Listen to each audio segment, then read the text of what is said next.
हमें toxic environment से निकलने में बहुत तकलीफ़ क्यों होती है या फिर हम निकल क्यों नहीं पाते हैं? उसका रीज़न ये है कि आप किसी के साथ 10 साल, 20 साल, 25 साल साथ रहोगे तो वहाँ पे एक अटैचमेंट बॉन्डिंग हो जाती है।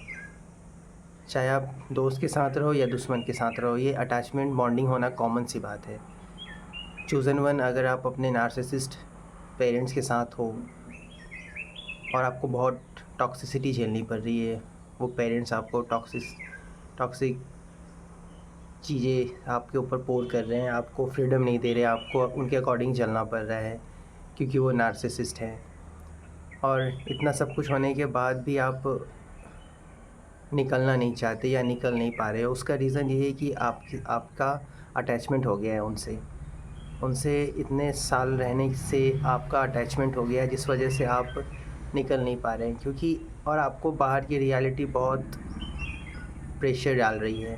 बाहर की रियलिटी बहुत श्रिंक हो गई है, सिकुड़ गई है, जो आपको ये साइन भी दे रही है और आपको पुश भी कर रही है कि अब निकलने का टाइम हो चुका है। जब तक यहाँ रहने का टाइम था, लेसन्स लेने के टाइम थे, वो हो चुके हैं। अगर आपको रियलिटी ऐसा बहुत हार्श लग रहा है, इसका मतलब ये है कि आपने लेसन्स ले लिए हैं, या फिर इसका मतलब ये है कि अब आपको वहाँ से निकलना पड़ेगा। आपका टाइम हो चुका है। जितने टाइम तक डिवाइन ने आपको, ये गॉड ने आपको वहाँ तक रखा था, वो टाइम कंप्लीट हो चुका है। अगर अब आप नहीं निकलोगे तो ये गलती आपकी होगी। अगर आप नहीं निकलोगे तो यहाँ यूनिवर्स, ये लाइफ, ये एग्जिस्टेंस, ये डिवाइन भी आपको हेल्प कैसे कर पाएगा, क्योंकि आप खुद ही नहीं निकलना चाह रहे हो। उन्होंने सिग्नल दे दिया है कि आपको निकलना है। आप स्टेप लो, आप आगे बढ़ो, आप एक्शन लो, वो आपके साथ है, वो आपको हर कदम पे हेल्प करेंगे, क्योंकि ये रियलिटी, ये गॉड की तरफ से मैसेज है कि आपको निकलना है। अगर वो गॉड की तरफ से मैसेज है तो ऐसा कैसे हो सकता है कि वो आपको हेल्प ना करे। और ये जो आपका जो अटैचमेंट है नार्सिसिस्ट पेरेंट्स से, वो अटैचमेंट ही आपको निकलने नहीं दे रहा है। आपको उस अटैचमेंट की वजह से अभी भी लगता है कि उनके साथ रहेंगे तो लाइफ में कुछ पॉजिटिव चेंजेस आ जाएंगे। नहीं आएगा, कोई चेंज नहीं आएगा, क्योंकि वो खुद आपकी प्योर एनर्जी को सक करके अपनी ज़िंदगी जी रहे हैं। वो खुद आप पे डिपेंड है अपनी अच्छी ज़िंदगी जीने के लिए। आपकी डेस्टिनी, आपकी ग्रोथ को रोक कर वो खुद सुकून से जी रहे हैं। आप वहाँ बस घुट रहे हो। और अब आगे भी अगर आप सोचते हो कि कुछ अच्छा हो जाएगा इनके साथ रह के, तो आप अगर रुको भी तो आपकी रियलिटी और ज़्यादा हार्श होती जाएगी और हार्ड होती जाएगी, जो आपको क्लियर मैसेज दे रही है कि हो चुका है। इनके साथ जितने भी टाइम बिताने थे, जो लेसन्स लेने थे, वो सब हो चुका है, इसलिए आपकी रियलिटी इतनी हार्श हो चुकी है।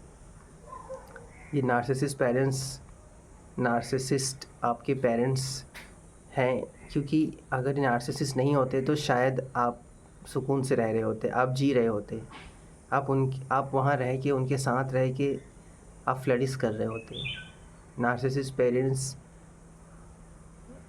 ये बिल्कुल आपको, मतलब उतना ही हेल्प करेंगे, आपको किसी चीज़ में उतना ही ग्रोथ लेने देंगे जितना में इनका फ़ायदा है, आपका फ़ायदा नहीं है। आपको पूरी तरह से आज़ाद नहीं रखेंगे, आपको पतंग की डोर की तरह पकड़ के रखेंगे कि आपको लगेगा कि आप आज़ाद हो, मगर आप बंधे हुए हो। किसी ने आपकी डोर को पकड़ रखा है, आप उड़ नहीं सकते, आपको उनकी निगरानी में ही रहना पड़ेगा। जब नार्सिसिस्ट मदर फादर के बीच में ही लव नहीं है, उनका ही लाइफ इतना टॉक्सिक चला है, तो वो अपने बच्चे को प्यार कैसे दे सकते हैं। वो खुद एक दूसरे को ईगो दिखाते हुए अपनी ज़िंदगी जी रहे होते हैं।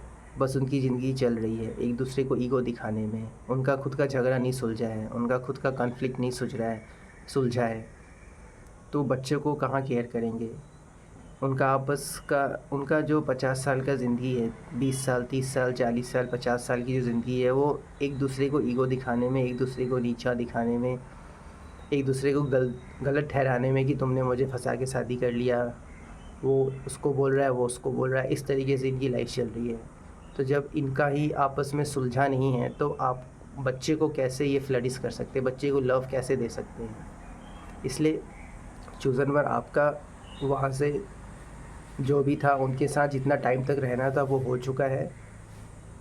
हाँ, जब बच्चे बहुत छोटे होते हैं तो पूरी तरह से नार्सिसिस्ट पेरेंट्स पे ही डिपेंड होते हैं, उस वक़्त वहाँ उनको क्लैरिटी भी नहीं मिल रही होती है। लेकिन अब आपको अगर रियलिटी पुश कर रही है तो आपको अब निकलने की ज़रूरत है। अगर आप नहीं निकलते हो और इल्यूज़न में रहते हो कि इनके साथ रह के कुछ अच्छा हो जाएगा, ये सुधर जाएँगे, तो ये कभी नहीं सुधरने वाले। अगर माँ-बाप को सुधरने की ज़रूरत क्यों है अगर वो माँ-बाप हैं तो? अगर वो माँ-बाप हैं तो उन्हें सुधरने की ज़रूरत नहीं है। लेकिन आप सोच रहे हो कि सुधर जाएँगे। आपका ये सोचना कि सुधर जाएँगे, ये साइन है कि वो कभी नहीं सुधरेंगे। एक बच्चा सोच रहा है कि माँ-बाप सुधर जाएँगे। ये सोचना ही एक अजीब-सी बात है, एक नेगेटिव है ये। इसलिए आपको वहाँ से अब आपका टाइम हो चुका है, आपको चेंज करने की ज़रूरत है एनवायरनमेंट।